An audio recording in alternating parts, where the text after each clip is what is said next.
సెలవీయగా కలుగనిదేముంది వాక్కును పంపగా జరుగనిదేముంది నీవు సెలవీయగా కలుగనిదేముంది వాక్కును పంపగా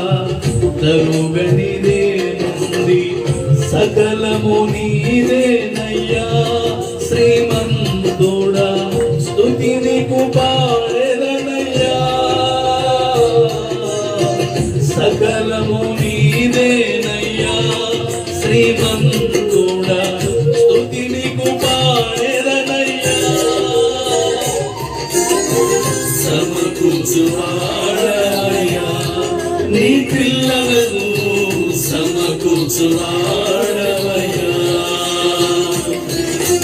నిన్ను మాత్రమే నేనయ్యా నీవు మాత్రమే నా ధైర్యం యేసయ్యా